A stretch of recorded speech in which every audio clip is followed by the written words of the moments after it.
Hello दोस्तों, कैसे हैं आप सभी लोग। मैं राजकुमार सिंह आप सभी लोगों का बहुत बहुत स्वागत करता हूं। आज मैं कुछ दो चार सवाल आप लोगों को करवाऊंगा इंडक्शन मोटर के, जो आपके आईटीआई इलेक्ट्रीशियन के एग्जाम के लिए काफी यूजफुल होंगे।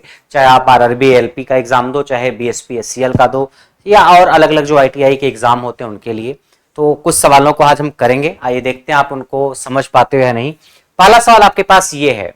ये सवाल ये कहता है कि एक इंडक्शन मोटर है और उसकी पावर रेटिंग दे रखी है और स्पीड दे रखी है। पावर रेटिंग, स्पीड दे रखी है। आपको यह बताना है कौन सी इंडक्शन मोटर ऐसी होगी जिसका जो शाफ्ट होगा उसका डायमीटर सबसे कम होगा। कौन सी इंडक्शन मोटर होगी जिसके शाफ्ट का डायमीटर, शाफ्ट मतलब धुरी और डायमीटर मतलब व्यास, कि किसके शाफ्ट का व्यास सबसे कम होगा। तो मैं आपको बता दूं, जो स्पीड और डायमीटर है एक दूसरे के इनवर्सली प्रोपोर्शनल है, व्युत्क्रमानुपाती हैं। यानी जिसका डायमीटर कम होगा उसकी स्पीड ज्यादा रख सकते हो, जिसका डायमीटर कम होगा उसको ज्यादा स्पीड से घुमा सकते हो, कोई दिक्कत नहीं है। लेकिन अगर डायमीटर किसी का ज्यादा है, अगर डायमीटर ज्यादा है तो उसकी स्पीड को कम रखना पड़ेगा। अगर डायमीटर ज्यादा है तो उसकी स्पीड को कम रखना पड़ेगा। रीजन इसका यह है कि अगर डायमीटर ज्यादा है और स्पीड भी ज्यादा कर दिया आपने तो शाफ्ट के डैमेज होने की पॉसिबिलिटी होती है। क्योंकि जब भी किसी चीज को आप घुमाते हो ना, तो घुमाने के दौरान उस पर केंद्र से बाहर की तरफ एक बल लगता है। जब भी किसी चीज को आप घुमाते हो तो उस पर केंद्र से बाहर की तरफ एक बल लगता है और उस बल के कारण हो सकता है वो चीज डैमेज हो जाए।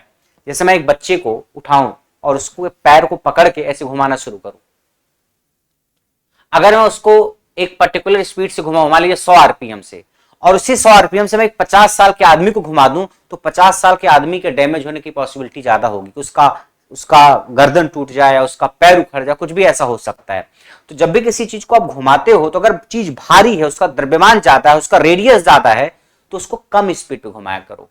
और अगर कोई चीज हल्की है, कम त्रिज्या की है, तो उसको ज्यादा स्पीड से घुमा सकते हो। तो इसको हमने एक फॉर्मूले के फॉर्म में लिख दिया कि अगर डायमीटर कम है तो स्पीड ज्यादा रख सकते हो घुमाने की, लेकिन अगर डायमीटर ज्यादा है तो स्पीड को कम रखना पड़ेगा। तो पूछा है किस शाफ्ट का व्यास सबसे कम होगा, तो व्यास उसी का सबसे कम होगा जिसकी स्पीड सबसे ज्यादा होगी।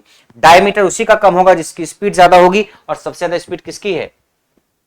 2880 आरपीएम, ए, यानी आपका ये वाला आंसर होगा। ये वाला आंसर होगा। इसकी स्पीड सबसे ज्यादा, इसलिए इसका डायमीटर सबसे कम, ए वाला। ठीक, उम्मीद करते समझ में आया होगा आपको। दूसरा सवाल यह है कि the shape of stator of N induction motor is. Induction motor का जो स्टेटर होता है उसका शेप कैसा होता है? स्फीयर, क्यूब, हॉलो सिलेंडर या क्यूबॉइड। घनाकार, खोखला बेलन, घन या गोलाकार। बोलो कैसा होता है ये शेप? ऐसा होता है कुछ, जो शेप होता है कुछ इस टाइप का होता है ना स्टेटर का। इंडक्शन मोटर के स्टेटर का शेप कैसा दिख रहा है आपको?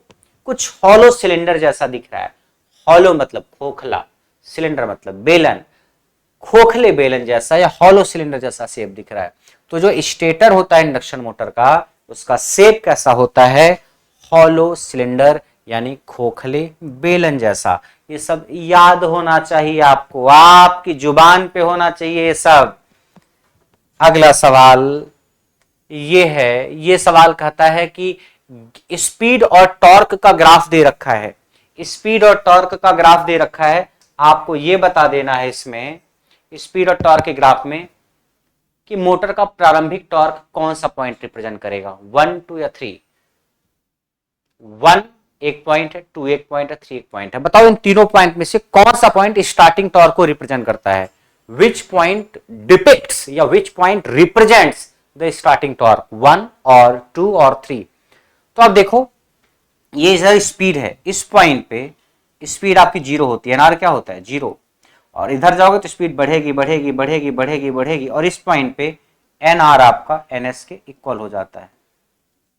यहां पे एनआर क्या है? एनएस के इक्वल, एनएस के बराबर। तो इस पॉइंट पे एनआर 0 है और इस पॉइंट पे एनआर एनएस के बराबर है।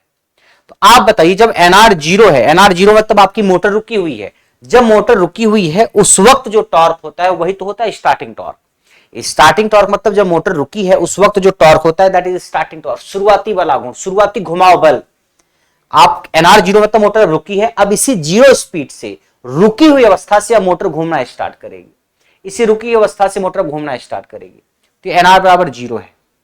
इस वक्त जो टॉर्क मिलता है वही टॉर्क स्टार्टिंग टॉर्क होता है और यही टॉर्क मोटर को घुमाना शुरू करता है। इस वक्त जो टॉर्क है आपका वही है स्टार्टिंग टॉर्क, टीएसटी, शुरुआती वाला घूर्ण।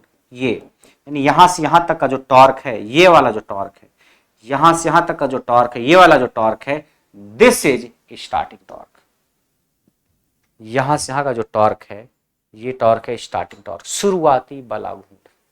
ठीक है, क्लियर?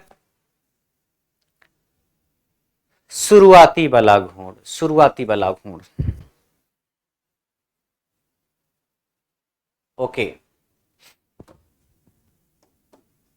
तो वन जो पॉइंट है ये स्टार्टिंग टॉर्क को रिप्रेजेंट कर रहा है। किसको? स्टार्टिंग टॉर्क को। तो ये तो पूछा गया प्रारंभिक टॉर्क क्या है? वन। ये वन हो गया स्टार्टिंग टॉर्क। क्लियर? और आखिरी सवाल छोटा सा, कि मोटर में विकसित होने वाला घुमाव बल किसके समानुपाती होता है? The developed torque in motor is directly proportional to what? Developed torque जो होता है मोटर में, वो किसके समानुपाती होता है?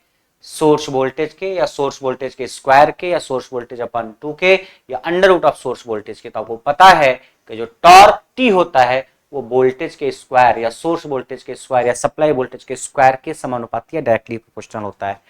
Torque is directly proportional to square of supply voltage. तो स्क्वायर वाला किधर है? ये बी ऑप्शन। टॉर्क जो होता है वो सप्लाई वोल्टेज के स्क्वायर के डायरेक्टली प्रोपोर्शनल होता है। तो हमने 2-4 क्वेश्चन किया आईटीआई इलेक्ट्रीशियन के लिए। आईटीआई के जितने भी एग्जाम हैं उन सारे एग्जाम के लिए ये आपका यूजफुल रहेगा। उसके अलावा अगर आप बैचेज की तलाश में हो तो बैच आईटीआई का, या फिर जेई का, या एएलपी वगैरह का करियर विल ऐप पे चल रहा है। कहाँ पे चल रहा है? करियर विल ऐप पे।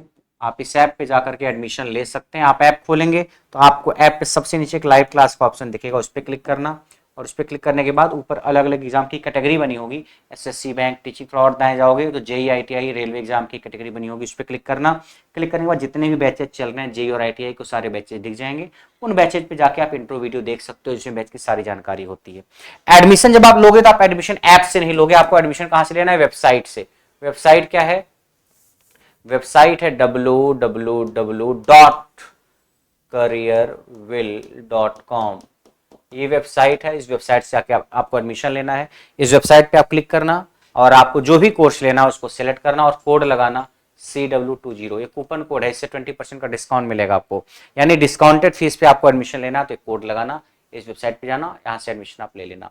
उसके अलावा और कोई डाउट है बैच से रिलेटेड तो आप इस नंबर पे व्हाट्सएप मैसेज या फोन करके पूछ सकते हो।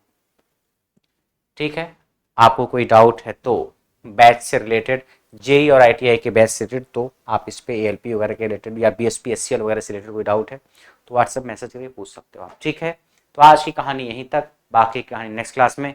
तब तक के लिए नमस्कार।